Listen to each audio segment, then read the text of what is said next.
Magandang araw po sa inyong lahat. Ako po si Dr. Jose de la Cruz at inilaan ko po ang aking karera sa pangangalaga ng kalusugan at kagalingan ng ating mga nakatatandang kababayan. Isang malaking karangalan po na talakayin natin ang mga paksang tunay na mahalaga sa kalidad ng inyong buhay. At ngayon pag-uusapan natin ang isang bagay na napaka-personal, ang intimasya o malapit na ugnayan.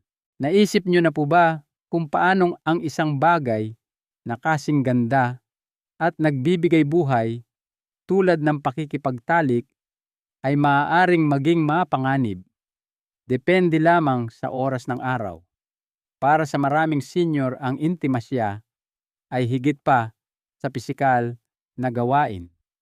Ito'y tungkol sa pagmamahal, koneksyon, at pakiramdam ng sigla na nagpapaalala sa ating tayo'y buhay pa, tao pa rin. Ngunit iilan lamang ang nakakaalam na ang tamang tiyempo ay napakahalaga, hindi lang sa ginhawa kundi sa kaligtasan. Hindi po ito tungkol sa hiya o takot.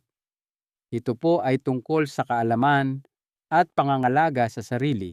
Isang 81 taong gulang na Ginoo, tawagin na lang natin siyang Lolo Carding, ang pumanaw matapos ang isang romantikong sandali, hindi dahil kulang siya sa pagmamahal o pagnanasa, kundi dahil hindi handa ang kanyang katawan sa hinihingi nito sa oras na ito'y pinakamahina.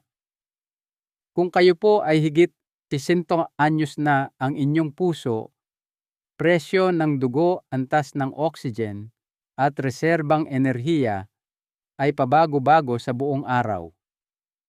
Dahil dito, may mga partikular na oras na mas mapanganib para sa gawaing sexual kumpara sa iba. Ating alamin ang 7 mapanganib na oras kung kailan kahit ang isang magandang gawain tulad ng intimasya ay maaaring maging isang tahimik na banta, at kung paano kayo mananatiling ligtas, malusog at konektado sa mga darating na taon. Una, agad-agad pagkagising.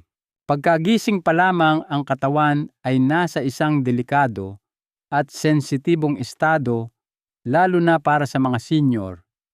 Bagamat maaaring ito ang perpektong sandali para sa paglalambing dahil sa katahimikan ng umaga at sa pribadong pagkakataon, ang oras na ito ay maaaring mapanlinlang na mapanganib. Sa mga unang oras na ito, natural na tumataas ang inyong presyon ng dugo habang naghahanda ang katawan para simulan ang araw. Itong morning surge, ayon sa mga cardiologist o doktor sa puso, ay maaaring magbigay ng dagdag na bigat sa inyong puso at mga ugat. Sa katunayan, ipinapakita sa mga pag-aaral na mas karaniwan ang atake sa puso at stroke sa mga oras na ito, partikular sa mga taong higit sa edad na 60. Kapag idinagdag pa ang gawaing sexual sa ganitong pisyolohikal na sitwasyon, mabilis na pagbabago sa bilis ng tibok ng puso, mas mataas na pangangailangan sa oxygen at pag-igting ng kalamnan, ang panganib ng isang problemang kardiobaskular ay lalong tumataas. Para sa mga senior na mayroon ng alta presyon, sakit sa puso o problema sa sirkulasyon, ang intimasya sa umaga ay maaaring sobra-sobra para sa sistema. Ang nagsimula bilang isang magiliw na sandali ay maaaring mauwi sa pagkahilo, paninikip ng dibdib o kahit pagbagsak, lalo na kung hindi pa estabilisado ng sapat na tubig at gamot ang inyong katawan mula sa pagpapahinga. Bukod dito, ang inyong katawan ay nasa transition pa mula sa pagtulog, pabago-bago ang mga hormone, at ang inyong nervous system ay nag-a-adjust pa. Ang biglaang paghiling sa inyong puso at baga na magtrabaho ng husto ay maaaring magdulot ng mga kahihinatnan na hindi sulit sa panganib.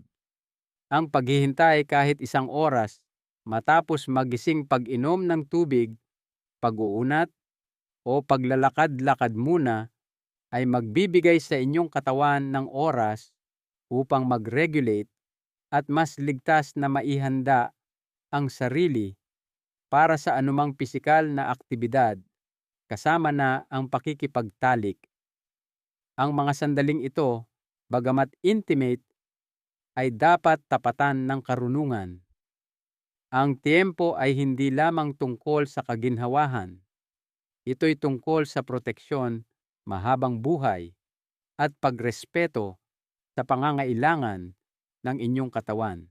Ngunit kung hindi mainam ang umaga, paano naman pagkatapos kumain, kung kailan busog kayo, nasisiyahan, at marahil ay medyo inaantok pa? Ang susunod na pagkakataong iyon ay maaaring mukhang hindi nakakapinsala, ngunit nagtataglay ito ng mga sorpresang panganib na marami na ang nabigla. Ating alamin kung bakit ang intimasya pagkatapos kumain ay maaaring kasing mapanganib kung hindi man higit pa.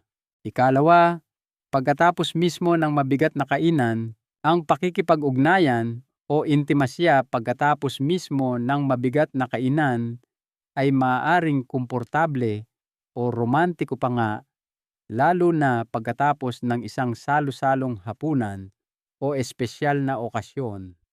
Gayunpaman, para sa mga senior, ito ay maaaring isa sa mga pinakapanganib na oras para sa gawaing sexual.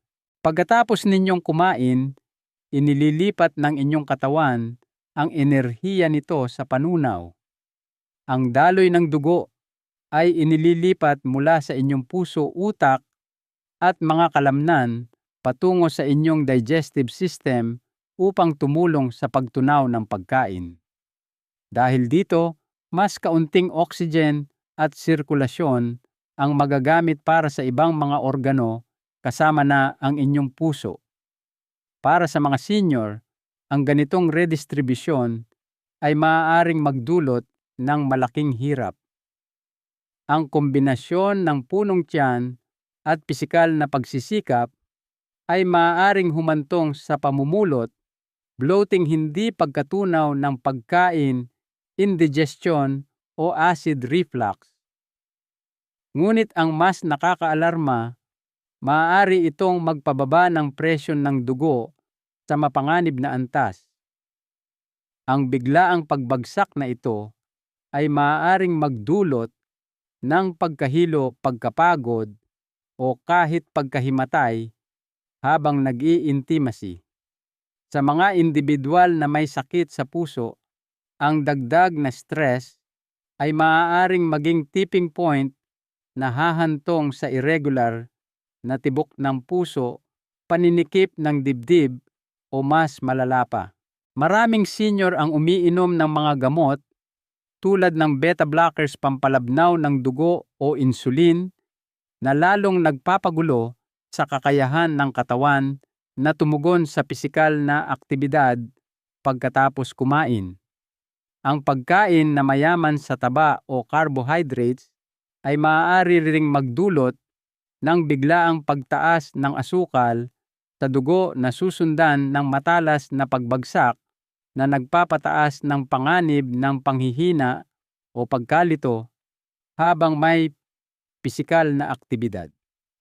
Ang pinakamahalaga, kailangan ng inyong katawan ng oras para matunaw ang pagkain bago ito maging handa para sa anumang bagay na pisikal na mabigat, kahit na ito'y kasing emosyonal na kasiyasiya tulad ng intimasya.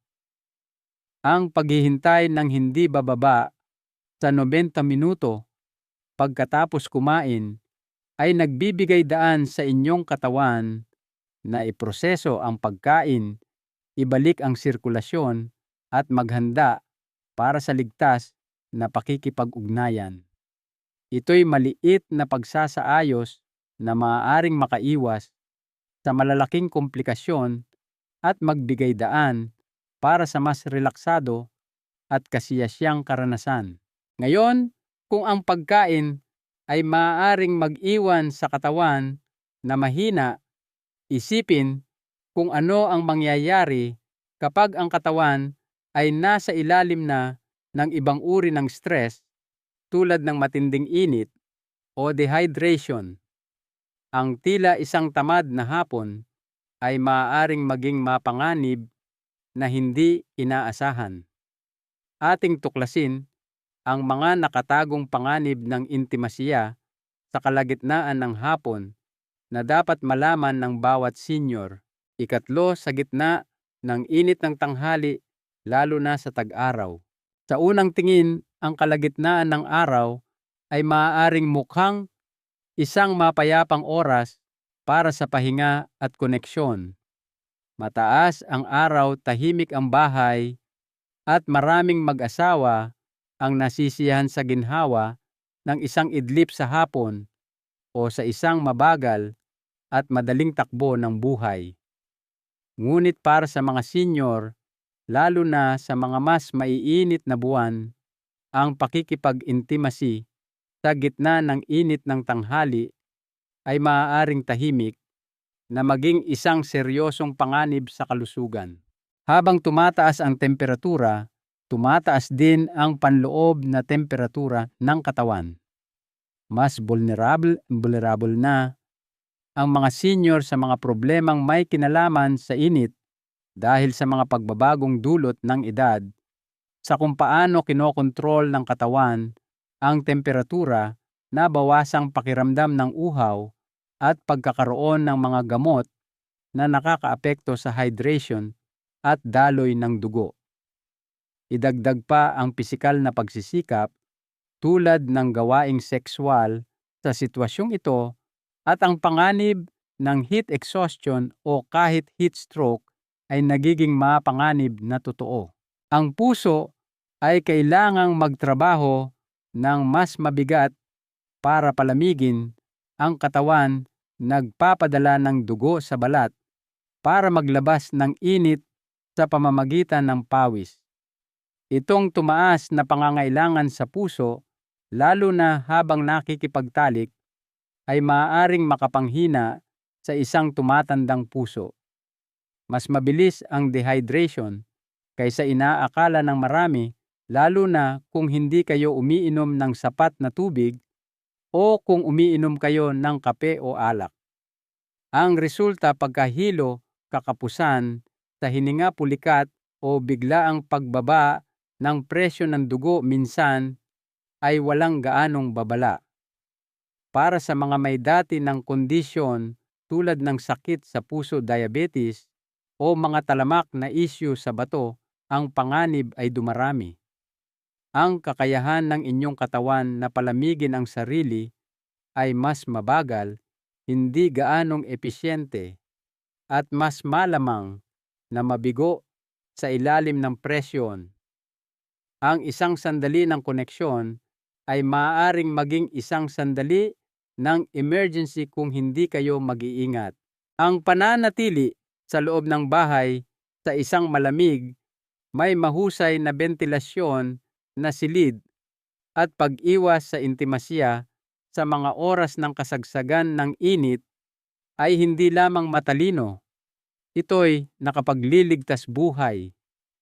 Ang mga maagang umaga pagkatapos ng paunang yugto ng paggising na ating tinalakay o mga maagang gabi ay mas ligtas na mga oras na nagbibigay sa inyong katawan ng mga kondisyon na kailangan nito upang gumana at makabawi ng may mas kaunting panganib.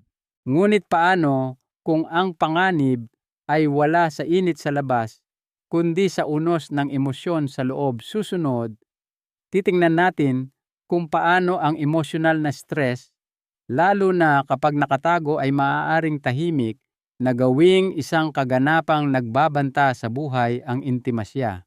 Ika-4, sa oras ng matinding emosyonal na stress.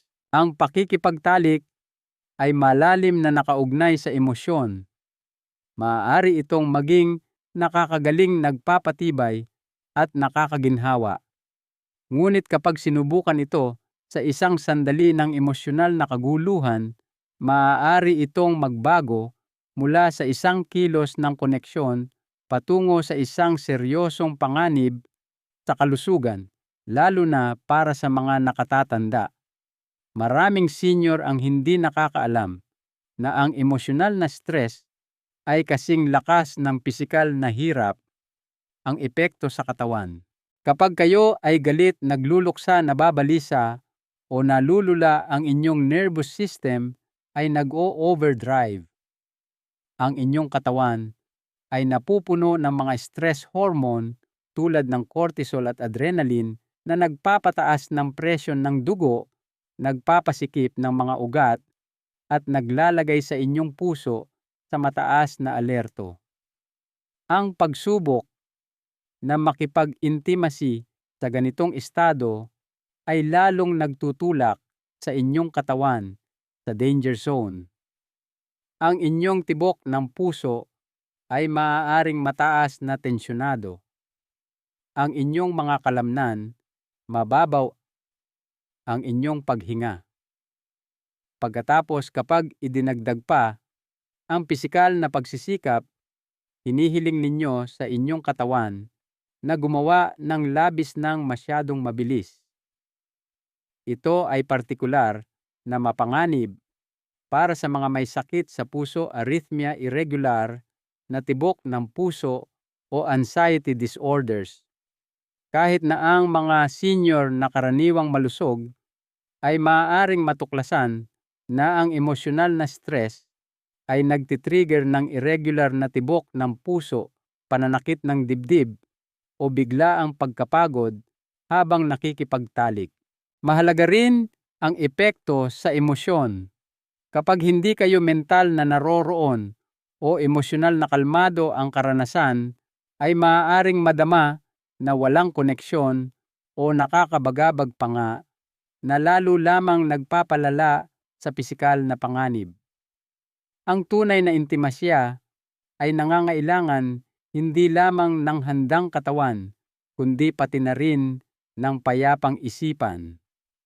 Ang paglalaan ng oras upang tugunan ang emosyonal na tensyon sa pamamagitan ng pag-uusap, tahimik na pagninilay o isang nakakakalmang gawain ay maaaring makaiwas sa isang potensyal na mapanganib na sitwasyon. Ang intimasya ay hindi dapat madaliin o pilitin, lalo na kapag may pasan kayong emosyonal na bigat. Ang kalmadong estado ng pag-iisip ay hindi lamang isang luho. Ito ay isang pananggalang para sa inyong puso at pangkalahatang kalusugan. Ngunit kahit na balanse ang inyong emosyon, may isa pang patibong na naghihintay: ang sobrang kumpiyansa pagkatapos mismo ng pisikal na aktibidad. Susunod, aalamin natin kung bakit ang intimasya pagkatapos mag-ehersisyo ay maaaring tahimik na nagbibigay stress sa inyong puso nang higit pa sa inyong inaakala. Ikalima agad. Pagkatapos ng ehersisyo o pisikal na gawain, natural lang na makaramdam ng sigla pagkatapos ng pisikal na aktibidad. Maging ito man ay mabilis na paglalakad, ilang butas ng golf, paghahardin, o kahit magaang gawaing bahay, ang pagkilos ay maaaring mag-iwan sa inyo ng pakiramdam ng tagumpay at mas konektado sa inyong katawan. Para sa maraming senior, itong post-activity boost ay maaaring mukhang perpektong oras para makipag-intimacy. Ngunit ang madalas na hindi napapansin ay agad pagkatapos ng pisikal na gawain, ang katawan ay nasa estado pa rin ng mataas na pangangailangan at pagpapagaling. Habang at pagkatapos mag-ehersisyo, mataas ang inyong heart rate, mas mabilis ang inyong paghinga, at ang inyong mga kalamnan ay naubusan ng oxygen at enerhiya. Kahit na alerto o ganado ang pakiramdam ninyo, ang inyong cardiovascular system ay nag-o-overtime pa rin para ibalik sa balanse ang inyong katawan. Ang pagdaragdag ng gawaing sexual sa panahong ito ay naglalagay ng higit pang presyon sa puso, lalo na kung kayo ay higit sa 100 anyos o may dati ng kondisyon sa puso, alta presyon o problema sa sirkulasyon. Ang partikular na nagpapapanganib sa oras na ito ay ang mga pisikal na sintomas ng sobrang pagod tulad ng pagkahilo, kakapusan sa hininga, o irregular na tibok ng puso ay maaaring matakpan ng adrenaline. Maaaring hindi ninyo mapansin ang mga babalang senyales hanggang sa huli na ang lahat. Maraming nakatatanda ang bumagsak o nakaranas ng pananakit ng dibdib habang nakikipag-intimasi. Pagkatapos lamang mag-ehersisyo, hindi namamalayan na ang kanilang katawan ay umaandar na sa sukdulan nitong kakayahan. Para maprotektahan ang inyong sarili, mahalagang hayaan ang inyong katawan na mag-cool down at maging stable. Bigyan ang sarili ng hindi bababa sa 30 hanggang 45 minuto ng pahinga, rehydration, at maluwag na paghinga pagkatapos ng anumang pisikal na pagsisikap bago sumabak sa anumang bagay na nangangailangan ng enerhiya, focus, at sirkulasyon, lalo na ang intimasya. Hindi ito tungkol sa pagtanggi sa pagnanasa. Ito'y tungkol sa paggalang sa natural na ritmo ng inyong katawan. Ngunit ano ang mangyayari kapag dumating ang gabi at kayo'y nakakaramdam ng relax ngunit pagod? Susunod, aalamin natin ang mga nakatagong panganib ng intimasya sa hating gabi at kung bakit ang inyong katawan ay maaaring nasa pinakamahina nitong kalagayan kapag ang mundo ay nasa pinakatahimik nito. Ika-6 hating gabi na. Para sa maraming senyor, ang gabi ay tila isang kalmado at pribadong pagkakataon para magbahagi ng intimasya. Bumabagal ang mundo, nawawala ang mga distraksyon, at ang katahimikan ng gabi ay nag-aalok ng pakiramdam ng kapayapaan. Ngunit gaano man ito kaginhawa, ang intimasya sa hating gabi ay may dalang mga nakatagong panganib, lalo na para sa mga nakatatanda na ang katawan ay natural nang nagpapahinga sa mga oras na ito. Sa huling bahagi ng gabi, karaniwan pagkatapos ng 10:00 ng gabi, ang inyong katawan ay pumapasok sa yugto ng pahinga at pagkumpuni. Bumaba ang presyon ng dugo, bumabagal ang tibok ng puso, at bumababa ang temperatura ng katawan bilang paghahanda sa pagtulog. Ang mga pagbabagong ito ay ginagawang mas sensitibo at hindi gaanong handa ang inyong sistema sa biglaang pisikal na pangangailangan.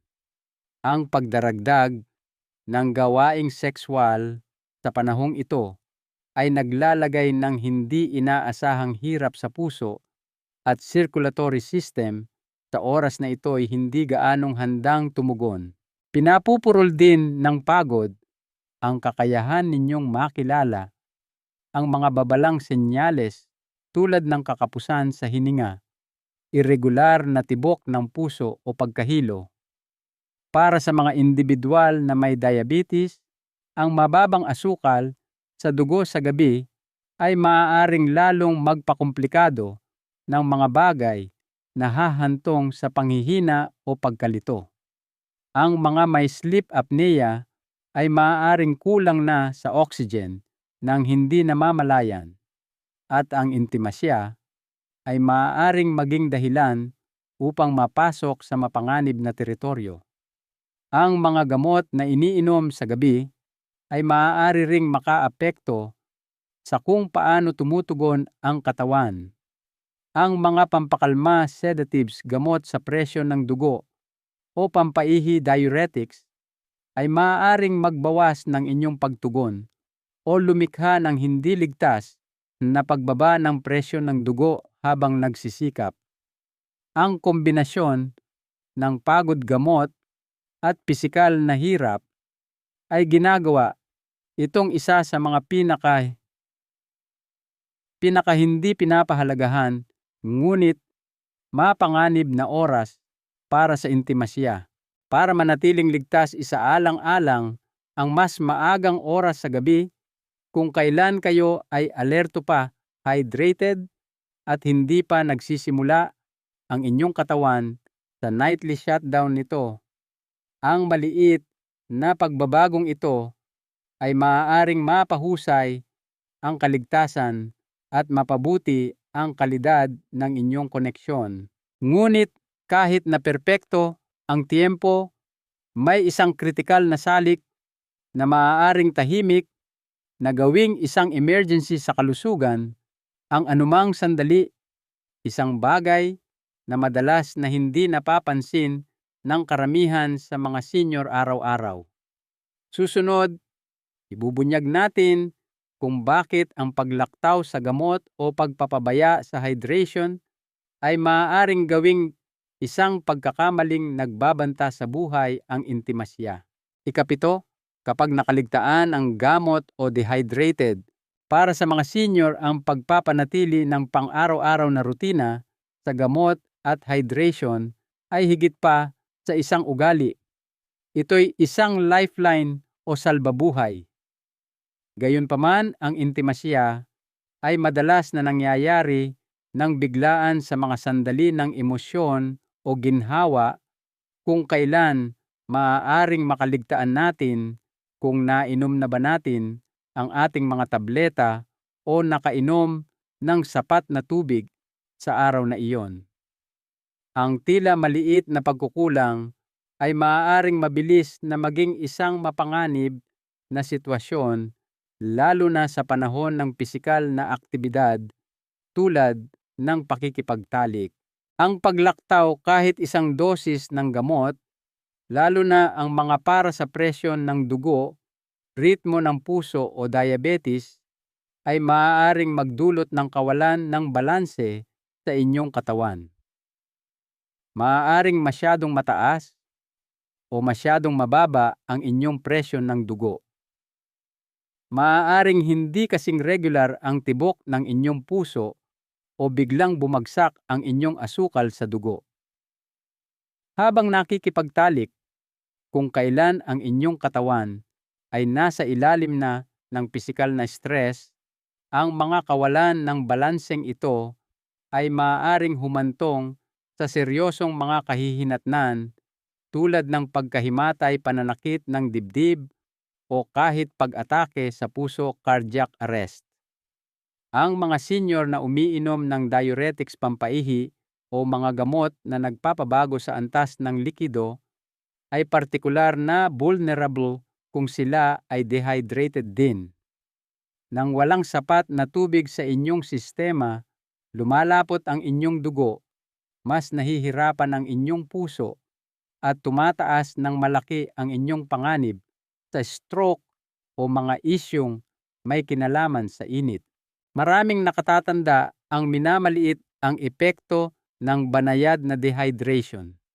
Maaaring hindi kayo nauuhaw, ngunit hindi ibig sabihin nito na sapat ang hydration ng inyong katawan. Kapag sinamahan ng mga nakaligtaang gamot, ang panganib ng isang medikal na emergency habang nakikipag-intimacy ay tumataas ng husto. Ang mga emergency na ito ay hindi laging may malinaw na babalang senyales. Minsan ito'y isang maikling pagkahilo, isang laktaw na tibok ng puso, o isang biglaang bugso ng pagkapagod. Ngunit alinman sa mga ito ay maaaring paraan ng inyong katawan para sabihing hindi ito handa. Para manatiling ligtas, suriin muna ang inyong sarili. Nainom nyo na ba ang inyong mga gamot? Nakainom na ba kayo ng sapat na tubig? Ang mga simpleng tanong na ito ay maaaring maprotektahan ang inyong kalusugan at matiyak na ang intimasya ay mananatiling ligtas at kasiyasiya. At ngayong natalakay na natin ang 7 pinakapanganib na oras para sa intimasya, ano ang maaari ninyong gawin upang mapanatiling parehong masidhi at protektado ang inyong buhay pag-ibig? Ilipat natin ang ating focus sa mga praktikal na estratehiya na maaaring gamitin ng mga senior para manatiling ligtas nang hindi isinusuko ang pagiging malapit at koneksyon. Konklusyon. Ang pinakapanganib na oras ng araw para sa mga senior na makipagtalik. Isang 80 taong gulang ang namatay sa ganitong paraan. Kapag iniisip natin ang pag-ibig at koneksyon sa ating mga huling taon, bihirang isaalang-alang natin ang tiempo bilang isang usapin ng buhay at kamatayan. Ngunit tulad ng ipinapakita ng talakayang ito, nagbabago ang katawan sa pagtanda at gayon din dapat ang ating kamalayan. Ang malungkot na kwento ni Lolo Carding, ang 81 taong gulang na pumanaw habang nasa isang intimate moment, ay hindi para panghinaan ng loob sa pag-ibig. Ito ay isang paalala kung gaano karupok at kahalaga ang ating kalusugan. Posible pa rin ang intimasya, maganda pa rin at mahalaga pa rin sa emosyonal na kagalingan. Ngunit dapat itong lapitan ng may karunungan, lalo na sa ating mga senior years. Mula sa paggising na may tumataas na tibok ng puso hanggang sa pakiramdam na busog pagkatapos ng masaganang pagkain, hanggang sa init ng tanghaling tapat, bawat sandali ay may iba't ibang antas ng pisikal na pangangailangan na maaaring hindi nakayanin ng tumatandang katawan ng kasing dali. Ang emosyonal na stress, nananatiling pagod, mga nakaligtaang gamot o kahit bahagyang dehydration, lahat ng ito ay maaaring tahimik na umabot sa isang tipping point na gagawing krisis ang isang pribado at masayang gawain. Ngunit ang kaalaman ay kapangyarihan. Kapag nauunawaan ninyo ang mga pinakapanganib na oras ng araw para sa intimasya at ang mga dahilan sa likod nito, binibigyan ninyo ang inyong sarili ng pagkakataong mabuhay ng mas matagal, makaramdam ng mas malakas at magmahal ng mas ligtas. Ang paghihintay ng kaunti, pag-inom ng tubig, pagpapahinga, pagkatapos ng aktibidad o pagsuri sa emosyonal na kalagayan, hindi ito mga sakripisyo. Ito ay mga kilos ng pangangalaga at paggalang sa inyong sariling kagalingan at para sa taong inyong kasama sa sandaling iyon. Ang pakikipagtalik ay hindi dapat madaliin o balewalain, lalo na sa huling yugto ng buhay. Hindi ito tungkol sa takot. Ito'y tungkol sa pagpapanatili ng kakayahang magmahal at kumonekta hanggat maaari. Hindi kayo masyadong matanda para sa intimasya. Masyado kayong mahalaga para isugal ito ng walang pag-iingat. Narito ang isang mahalagang aral sa buhay na nais kong iwan sa inyo: ang maayos na pamumuhay sa anumang edad, ngunit lalo na sa ating mga senior years, ay tungkol sa pag-aangkop ng ating mga nais sa karunungan ng ating katawan. Pakinggan ang inyong katawan. Madalas itong bumubulong ng mga pangangailangan nito bago ito sumigaw ng mga limitasyon. Ang intimasya ay isang malalim na bahagi ng pagkakaisa na iyon, isang paraan upang ipahayag ang pagmamahal at sigla. Sa pamamagitan ng pag-unawa at paggalang sa mga pisyolohikal na ritmong ito at mga potensyal na panganib, binibigyan ninyo ng kapangyarihan ang inyong sarili na patuloy na tamasahin ang koneksyon ng ligtas at masaya.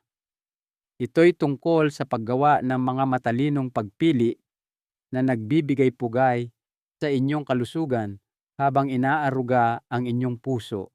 Nais ko pong marinig ang inyong saloobin. Maglaan po kayo ng sandali para magnilay at ibahagi sa mga komento ang isang bagay na inyong natutunan o isang pag-iingat na plano ninyong gawin sa inyong sariling buhay. Ang inyong mga karanasan at pananaw ay maaaring makatulong sa iba sa paglalakbay na ito.